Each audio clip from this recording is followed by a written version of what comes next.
We mentioned Satterfield and his sort of gamesmanship, right? Using the decoy on that punt return with Atwell. But look at what he does. This is the bread and butter. They're going to be a team that runs the football, which is when we get to Javian Hawkins. But look at his track record when it comes to running the football, C-Mark. He's been great. And the key is that he has balance in his offense, meaning that they can run it when they want to run it, and then they also can throw it when they want to throw it. And I think that's what keeps the defenses off balance. And it's just a team that it's extremely hard to prepare for. Yeah, I think so too. And you see that 29th number, that was in 2017 when Taylor Lamb was doing the thing, throwing the football, one of the best passers that App State's ever had. So we're going to get to Hawkins. And look at Hawkins here. And this is against Notre Dame. This is no slouch, right? They got NFL guys. Look at the way he makes an NFL guy fall down with that 1 foot in the ground cut.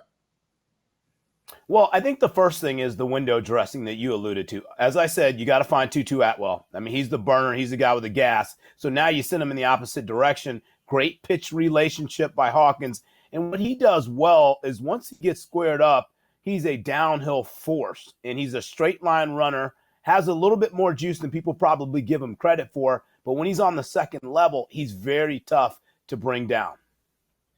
Yeah, and I think he does a great job of finding space, and I'm glad that I got to talk about, watch this spin move. This is amazing.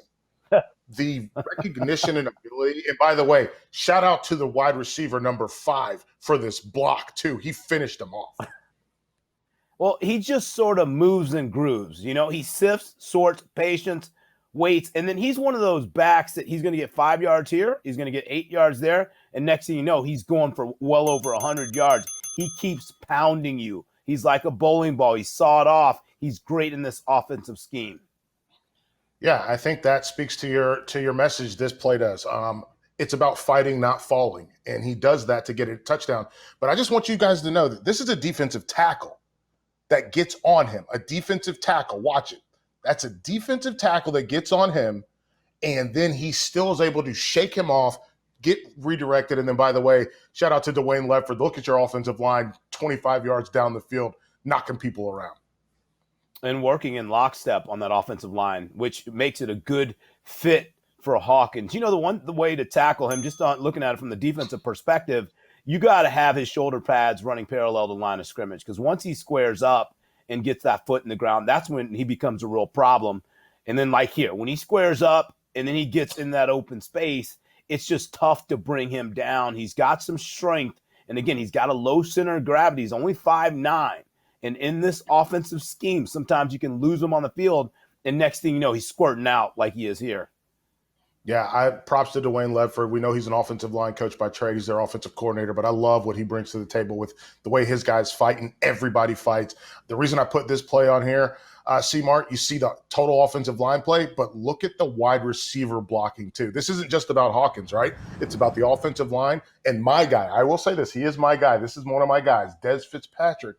But look at the way that the wide receivers are blocking, and you get that because your offensive coordinator is also an offensive line guy.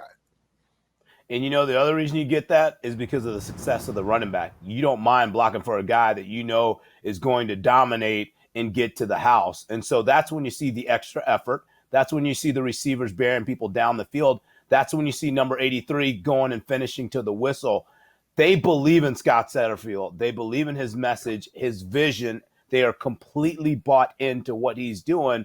This is a program with the arrow pointed upward, and largely due to what they can do on the offensive side and largely due to these 3 weapons on the screen.